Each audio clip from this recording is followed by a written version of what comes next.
tuning tonal bar percussion or whatever, xylophones, metallophones, it's all the same thing. You basically have, and this is one that I've made that is like kind of well tuned. Today we're going to be making a completely roughshod version of this, and this is there's all sorts of depth and complexity that you can go to tuning wood, but I tune the fundamental only. You can tune the second and third harmonics. For bass instruments, you tune even more harmonics because you hear more of them. But what I did before, just to get prepared, because we don't have a lot of time, is I took all these 2x4s and I cut them in descending by 1/2 of an inch.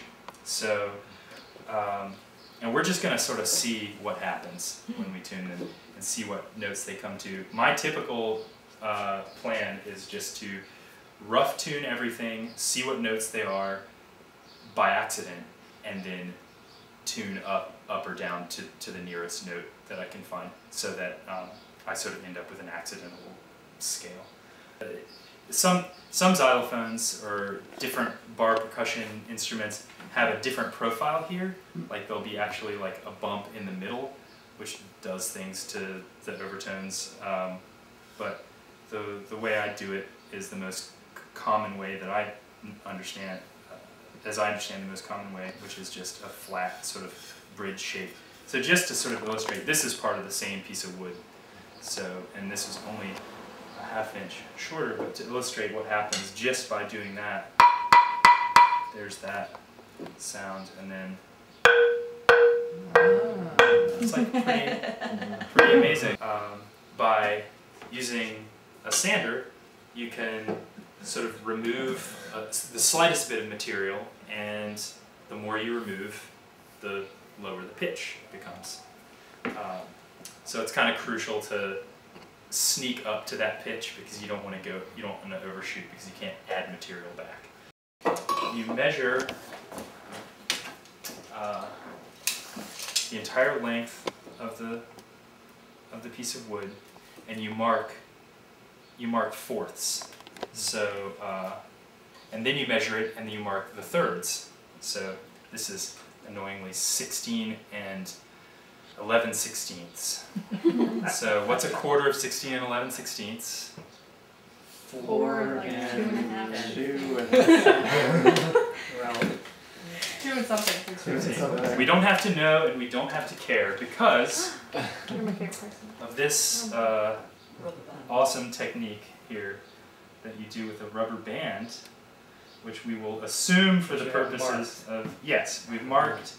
I have in advance marked, measured and marked, I can't even remember, I think I probably used 12 inches, because that would be extremely easy. Okay,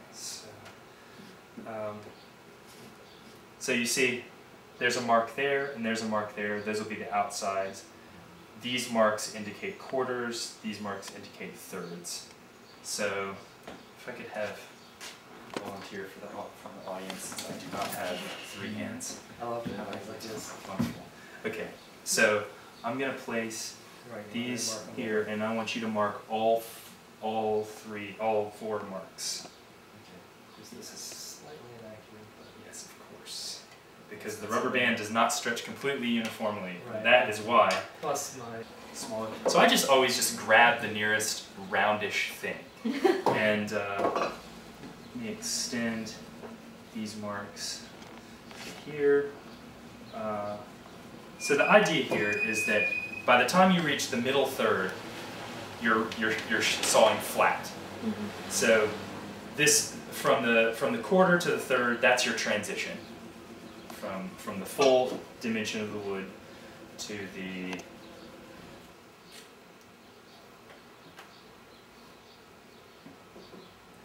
cutaway. So I'm just going to cut this out.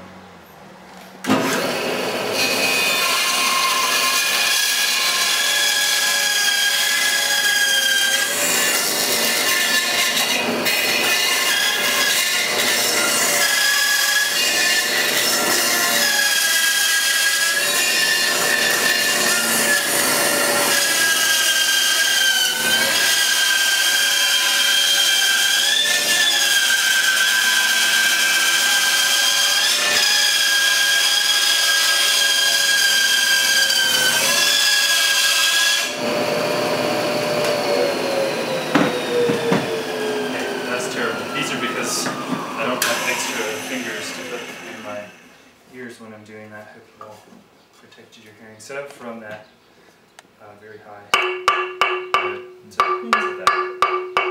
So for some reason, and the first one I made, I didn't know how to tune it. I just cut the recesses, and I liked all the notes, and I played it, and I still play that instrument. So you don't have to be, you don't have to adhere to, you know, the standard piano or Western scale if you don't want to, but if you'd like to, then you need a tuner or an exceptionally good ear. This is a strobe tuner, which I have because I went into sort of production making xylophones for a while.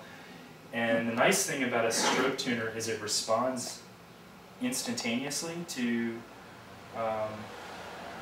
input. Every other electronic tuner hears a note, thinks about it, decides what note it is, and then decides how sharp or flat it is.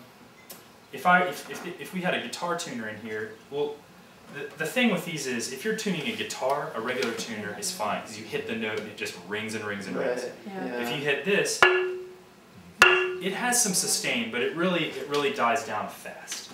So. Okay, actually, so this tuner, it actually decides what note it thinks it is, and then it tells you whether it's sharp or flat. This has decided that this is an F sharp, and then it's flat. You see the bars appear to stand still,